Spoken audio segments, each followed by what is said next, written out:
Hi there, my name is Kim Berkeley. I'm one of the authors of the Speaking Out About Self-Injury blog over on HealthyPlace, and today I wanted to talk about some things that you can try instead of hurting yourself when you're anxious. Now, before we get into this, a disclaimer, these techniques aren't necessarily going to work for everybody. Everyone's journey is a little different, and the techniques that work for one person might not always work as well or the same way for somebody else. So what I'm sharing here today are just things that have helped me and that might help you. As always, I do urge you, if possible, to try and work with a therapist or another medical professional to really go over all of your options to find things that will work best for you. But if you're not able to do that right now, or if you just are looking for something, to supplement that, hopefully these options will provide a good starting point for some things that you can try that are very easy, very accessible, and very safe. Now, when we're talking about anxiety, there are two basic kinds to consider here, like whether you're having an acute anxiety attack or like a panic attack, something like that, or whether this is more of a generalized thing that has built up over time to the point where you feel like you need to hurt yourself in order to cope with it. In the first case, in my experience, the most helpful tools are the ones that you can use at any time, no matter where you are, no matter what you're doing.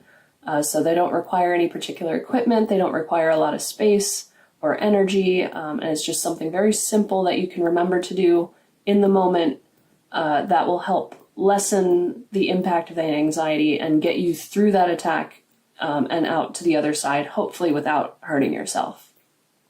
So these would be things like breathing exercises or sensory checks where, you look around a room and try and find a red object, a green object, a blue object, etc. Or making lists, like thinking about a list of food or colors or books or anything that you can think about for long enough that the anxiety will start to abate.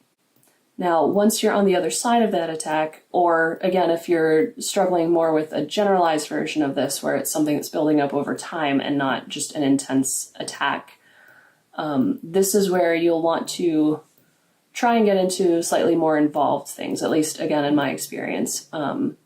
Something that isn't so much just about that moment, but that will help you calm down over time as well. So these would be things more like trying to implement some exercise into your routine. Now this, for me, intense exercise, it hasn't been that great because if your heart's already racing, you don't really want to go and make it race more. But more calming things like going for a walk or doing some yoga or not intense swimming, but maybe just, going in a pool and floating or something like that.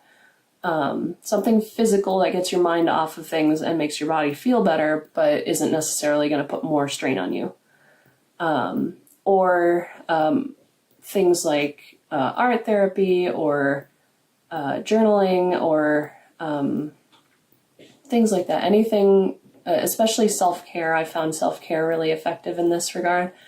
But my favorite thing here has usually been CBT, cognitive behavioral therapy. And that can really go a long way toward not just getting you through that moment, but building up a resistance over time to the anxiety, and then in so doing, making it easier for you to not turn to self-harm and to turn to more healthy options for coping with your anxiety. So, yeah, I hope that helps. If you have any questions or comments, as always, leave a comment on the blog and I will get back to you as soon as I can. Otherwise, I will see you in the next video.